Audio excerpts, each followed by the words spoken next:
Bismillahirrahmanirrahim. Alhamdulillah Rabbil Alamin. Wabihi nasta'in ala umuri dunya waddin. Wassalatu wassalam ala ashrafil anbiya'i wal mursalin Sayyidina wa maulana Muhammad wa ala alihi wa sahbihi ajma'in. Amma ba'd, alhamdulillah. Syukur kehadirat Allah subhanahu wa ta'ala bisa berkumpul kembali di majlis maulid, majlis ilmu. Mudah-mudahan apa yang kita amalkan diterima oleh Allah subhanahu wa ta'ala. Amin ya rabbal alamin. Ikhwani rahimakumullah, meneruskan pembacaan kitab An-Nasaih Diniyah karya Qutb ad-Da'wah wal Irsyad Al-Habib Abdullah bin Alawi Al-Haddad radhiyallahu anhu wa nafa'ana bih fid din wad dunya wal akhirah, amin. Wa'lam anna afdhala as-siyami siyamu syahri Ramadan wa kadzalika yakunu al-amru fi jami'il fara'id, a'ni annaha takunu afdhala minal fara'id allati min jinsiha bi syai'in katsir ila akhiri ma qala radhiyallahu anhu wa ardhah. Beliau Al-Habib Abdullah bin Alawi Al-Haddad mengatakan, ketahuilah bahwa paling afdalnya puasa yaitu puasa di bulan Ramadan. Begitu juga dalam segala macam dan bentuk ibadah, maka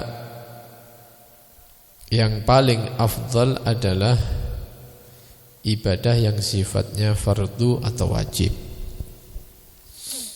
Kenapa puasa di bulan Ramadan itu paling afdal? Ya karena puasanya puasa wajib. Jika dibandingkan dengan puasa-puasa yang lain, maka puasa Ramadan lebih afdal. Begitu juga dengan ibadah-ibadah yang lain, salat misalnya, yang paling afdal ya salat 5 waktu.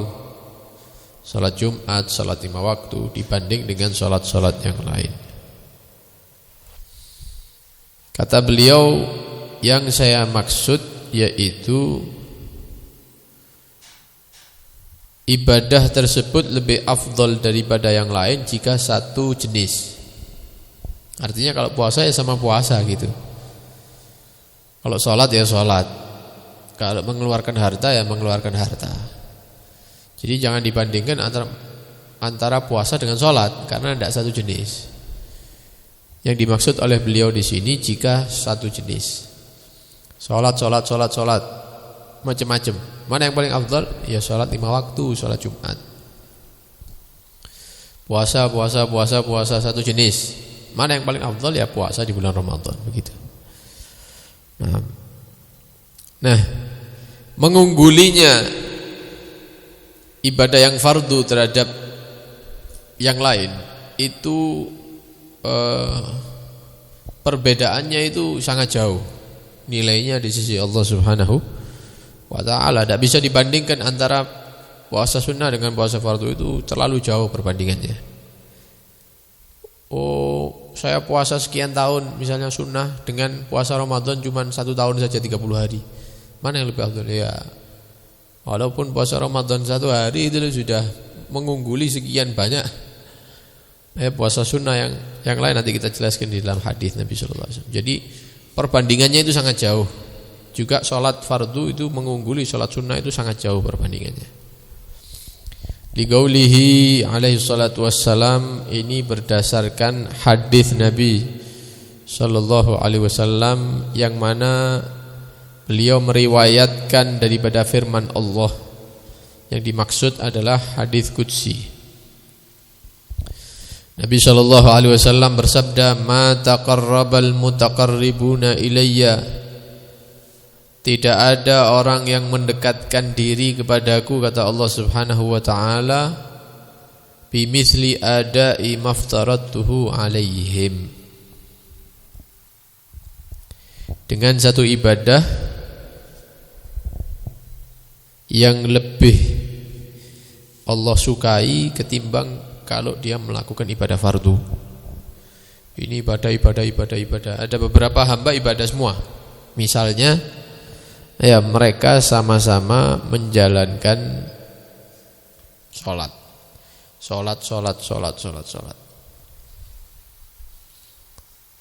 Yang paling disenangi sama Allah yang mana?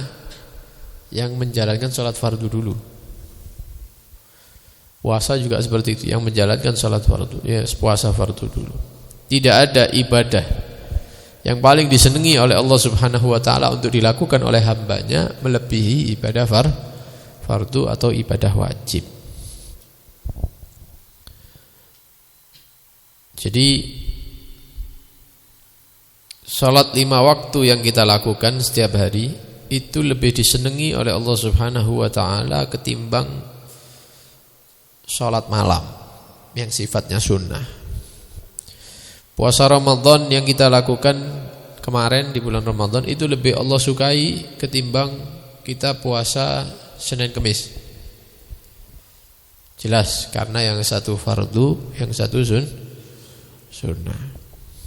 Bukan berarti berarti sholat sunnah itu tidak disenangi oleh Allah, bukan. Artinya kalau dibandingkan begitu. Berarti Senin Kemis itu dibenci sama Allah. Mulai saiki tidak puasa. Ya enggak. Artinya kalau dibandingkan dengan puasa Ramadan, ya puasa Ramadan lebih disenangi sama Allah. Baik. Wala yazalul 'abdu yatagarraba ilayya bin nawafili hatta uhibbahu. Dia sudah melakukan yang fardu. Tapi hamba ini selalu mendekat kepada Allah, kepadaku kata Allah, bin nawafil dengan ibadah-ibadah sunnah. Dia tidak cukup dengan yang fardu, yang wajib, tapi tetap ditambahi lagi yang sunnah-sunnah. Salat 5 waktu dia lakukan, ditambahi dengan sunnah-sunnah. Dia tidak mau sholat misalnya telat, tidak mau. Dia mau tepat waktu. Dia tidak mau misalnya sholat di tempat lain kecuali di masjid. Dia tidak mau kecuali berjamaah. Dia tidak mau sholat kecuali dengan memakai siwak, kecuali dengan memakai pakaian-pakaian yang disunnahkan oleh Nabi SAW. Pokoknya setiap saat dia semakin meningkat kualitas ibadahnya. Yang penting sholat wis, ya. Masih sholat asar jam 5:15 tak apa-apa. Yang penting kan sholat kan. Sholat apa enggak aku? Sholat. Ya wis, enggak usah bingung. Enggak usah kakek komentar. Yang penting kan sholat walaupun di rumah. Ijen sendirian. Yang penting kan saya sholat kan. Mari ngono gawe kaos jero. Ndak ganti 3 dina maneh. Bukan yang penting sholat kan menutup aurat kan. Iya memang menutup aurat, tapi kan ada sunnah-sunnah, ada adab-adabnya. Ya. Wis ndak usah siwak iku Ramadan tok ae, mari Ramadan prei wis. Nah, ternyata ada hamba-hamba Allah yang dia bukan hanya menjalankan yang fardu, yang wajib saja, tapi ditambahi yang sunnah-sunnah. Belum sampai di situ, dia masih sholat qobliyah subuh misalnya, kemudian qobliyah zuhur, ba'diyah zuhur, qobliyah asar, qobliyah maghrib, ba'diyah maghrib, qobliyah isya, ba'diyah isya, masih ditambahi sholat duha, sholat witir. Pokoknya dia tidak puas dengan sholat fardu itu, masih ditambah-tambahi begitu. Wala yazalul abdu, dan tidaklah hamba itu selalu yatagarraba ilayya, mendekatkan diri kepadaku kata Allah, bin nawafil, dengan sunnah-sunnah, hatta uhibbahu, sampai aku Allah mencintai hamba tersebut. Puasa Ramadan, setelah Ramadan selesai dia puasa 6 Syawal, ditambahi. Ya, setelah 6 Syawal selesai dia puasa Senin Kemis misalnya. Kemudian datang misalnya hari Arafah, puasa Arafah. Muharram datang puasa lagi. Tasu'a, Asyura, terus tambah yang sunnah-sunnah. Selalu mendekatkan diri kepada Allah dengan amalan-amalan sunnah. Maka kata Allah, hamba yang seperti ini selalu mendekatkan diri setelah menjalankan yang wajib, dia menambahi dengan yang sunnah-sunnah untuk mendekatkan diri kepada Allah Subhanahu wa taala. Maka uhibbahu, aku cinta terhadap hamba yang seperti ini. Ngrasakno Senin Kemis. Ramadan lek iso dikurangi. Bae ono diskon ta misalnya. Wingi Asyura poso kan wingi Asyura iki. Ya Tasu'a. Tasu'a ora usah dibahas wis ya. Asyura kan poso akeh sing poso itu ya, banyak yang puasa Asyura. Ya wis anggap poso. Anggapan poso wis ya. Kenapa kok bisa seperti itu? Iya, saya mendengarkan penjelasan bahwa puasa Asyura itu menghapus puasa dosa-dosa selama 1 tahun. Koyoke aku butuh ndak 1 tahun, setengah tahun ae. Dadi posoe zuhur. Mari zuhur mangan. Insyaallah setengah tahun diampuni kan separuh kan. Poso mulai subuh sampai zuhur, mari ngono mangan wis. Lek full sampai maghrib kan setahun diampuni. Ini ndak sampai zuhur tok iki ya. Maka puasanya itu yang separuh tadi menghapus setengah tahun jadinya. Ya ora poso iki jenenge ya. Ada yang model lain lagi. Dia menjalankan yang sunnah tapi fardhunya keteteran. Ya, Masya Allah qiyamul lailnya enggak pernah tertinggal, tapi salat subuh nih kadang keturun. Kadang wis akhir ketinggalan sholat berjamaah subuh. Kenapa? Bengi ndak turu dia. Sholat ibadah malam, Masya Allah. Mari ngono meme adzan kan ngantuk turu. Tangi-tangi padang misalnya. Dia menjalankan yang sunnah, meninggalkan yang wajib. Nah iki yang keliru ini ya. Seharusnya dia menjaga yang wajib ditambah yang sunnah. Ini ndak jogo sunnah, yang wajib hilang. Ya, pakai baju memang dia itu pakai takwa putih, ya pakai peci, tapi ndak katoan nih sore. Iya kan yang inti itu menutup auratnya kan ya. Adapun yang atasnya itu tambahan. Ini ndak sing dukure api, ini sore mudo.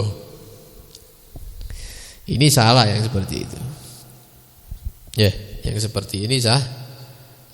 Umroh bentahun tapi tidak tahu ngekei duit wong tua nih. Ya, padahal kewajibannya dia itu menafkahi orang tua. Ribut umroh tok ae. Ya, tidak ada yang memperhatikan orang tuanya dia. Jadi yang wajib diperhatikan, kemudian ditambah dengan yang sunnah. Maka yang seperti ini, amalan yang seperti ini, amalan yang menjadikan seorang hamba meraih mahabbatullah. Dia meraih cinta Allah Subhanahu wa taala. Pengen saya seperti Kiai Fulan, kepingin saya seperti Habib Fulan. Itu katanya kalau doa itu mustajab, tak pernah ditolak. Pasti dia itu kekasih Allah itu. Pengen ya apa caranya? Ini caranya. Yang ngasih cara ini siapa ini? Nabi SAW melalui Allah Subhanahu wa taala. Pengen mendapatkan mahabbatullah seperti orang-orang itu, orang-orang mulia itu, jalankan yang wajib. Jalankan yang wajib, jangan seada-adanya, tapi disempurnakan seperti yang tadi. Kemudian jangan cukup dengan yang wajib, ditambah yang sunnah. Kalau kita jalankan itu, misalnya ya, sebulan, 2 bulan, 3 tahun, 2 tahun, 3 tahun, istiqomah, maka insya Allah kita akan mendapatkan mahabbatullah. Sebagaimana orang-orang terdahulu, para ulama-ulama itu mendapatkan mahabbahnya Allah Subhanahu wa ta'ala. Jadi seminggu tok, mari ngono tobat wis gak kuat. Mengawak-awakan itu tuh wonge memang. Misalnya jangan butuh waktu istiqomah sehingga Allah menyaksikan kesungguhan kita. Bener dah gitu. Ya, serius apa enggak ini? Apa seminggu tok apa orang minggu tok misalnya? Ada ndak kerjaane rame, lali apa wis ya. Nah, terusan hadis ini, kalau hamba itu sudah dicintai oleh Allah Subhanahu wa taala, maka Allah menyatakan fa idza ahbabtuhu, maka jika saya mencintai hamba tersebut, kuntu sam'ahu alladhi yasma'u bihi wa basarahu alladhi yubsiru bihi wa yadahu allati yabtishu biha wa rijlahu allati yamshi biha. Saya akan menjadi pendengarannya dia, kata Allah. Saya akan menjadi pandangannya dia. Saya akan menjadi tangannya dia dan kakinya dia. Artinya Allah akan memberikan kekuatan kepada dia sehingga pendengarannya tidak mendengar kecuali hal-hal yang diridhoi oleh Allah Subhanahu wa taala. Itu hamba yang dicinta. Allah akan memberikan bantuan sehingga hamba ini tidak melihat kecuali hal-hal yang diridhoi oleh Allah Subhanahu wa taala. Allah akan memberikan kekuatan pertolongan kepada dia, maka dia tidak mengamalkan sesuatu dengan tangannya kecuali hal-hal yang diridhoi oleh Allah.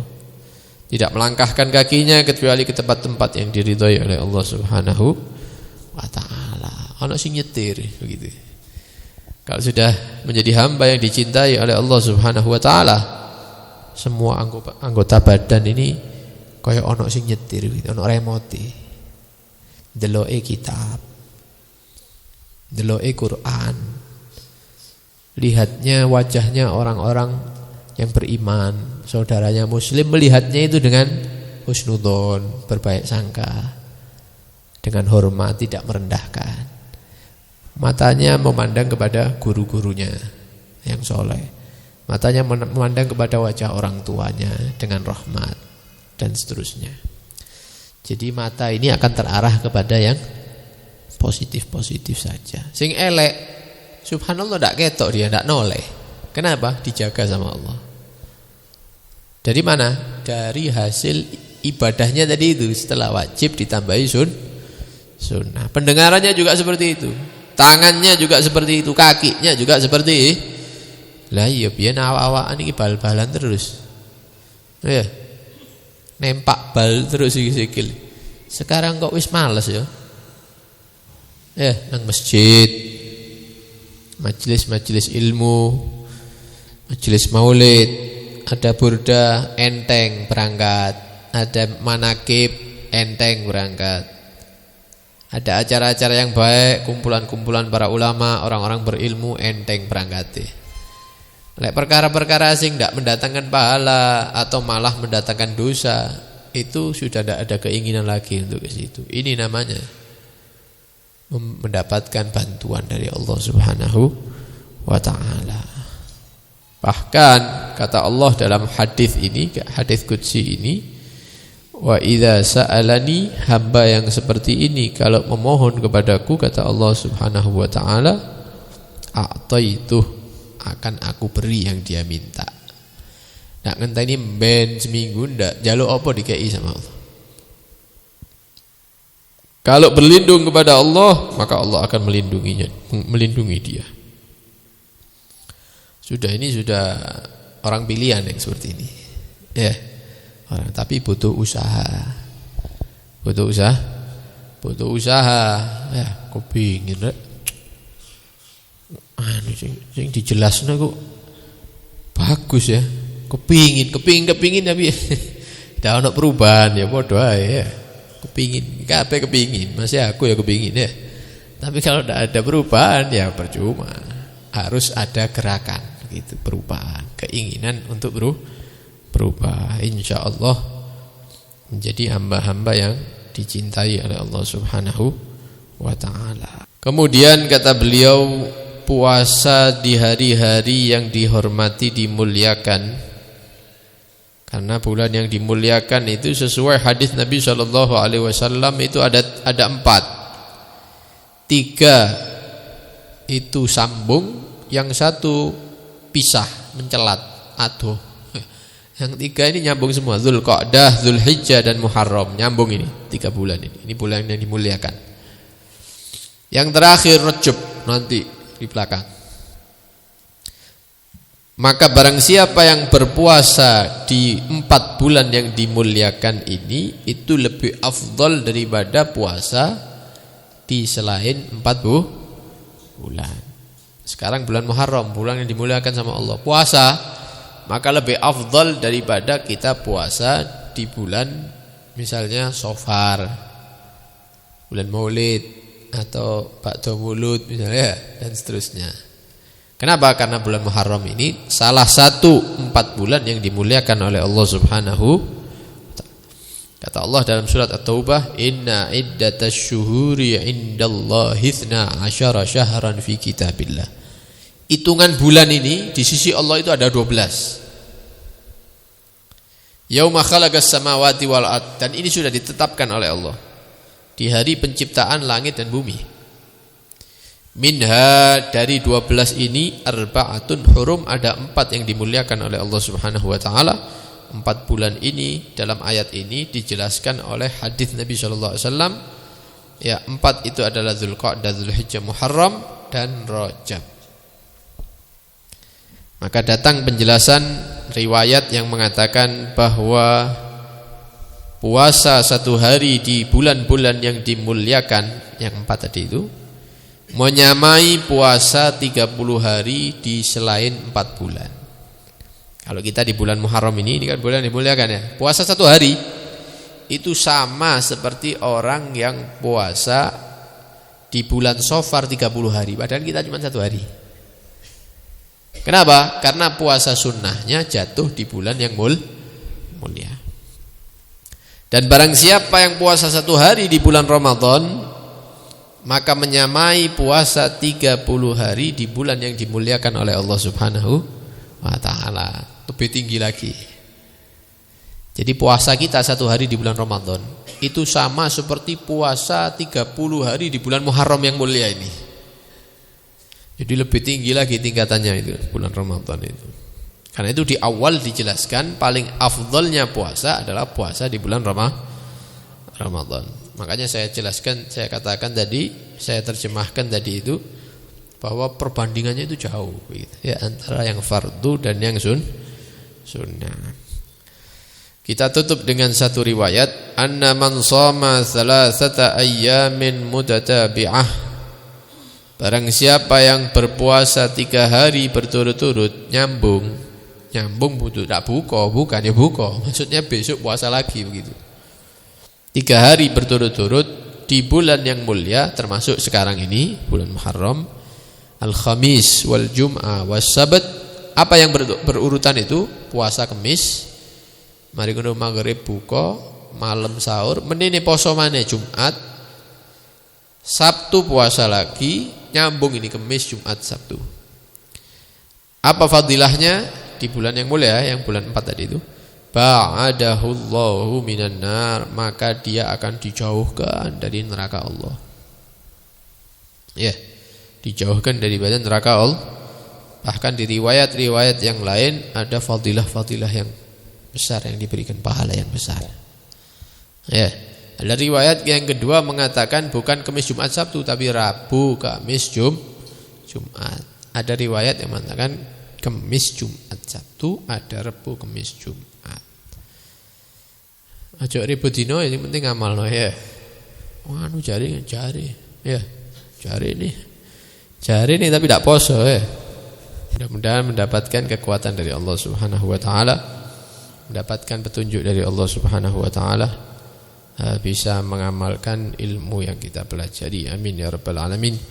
Mudah-mudahan menjadi hamba-hamba yang menghidupkan sunnah Nabi sallallahu alaihi wasallam, menjadi hamba-hamba yang selalu mendekatkan diri kepada Allah Subhanahu wa taala dengan yang sunnah, sehingga mudah-mudahan kita menjadi hamba-hamba yang mendapatkan mahabbatullah, mendapatkan cinta Allah Subhanahu wa taala, sehingga anggota tubuh kita akan diarahkan oleh Allah Subhanahu wa taala kepada hal-hal yang diridhai Dan mudah-mudahan kita semuanya sebagaimana orang-orang terdahulu didekatkan oleh Allah Subhanahu wa taala. Mudah-mudahan kita semua didekatkan oleh Allah Subhanahu wa taala. Amin ya rabbal alamin. Sallallahu alaihi wasallam Muhammad wa alihi wasallam. Alhamdulillahirabbil alamin. Assalamualaikum warahmatullahi wabarakatuh.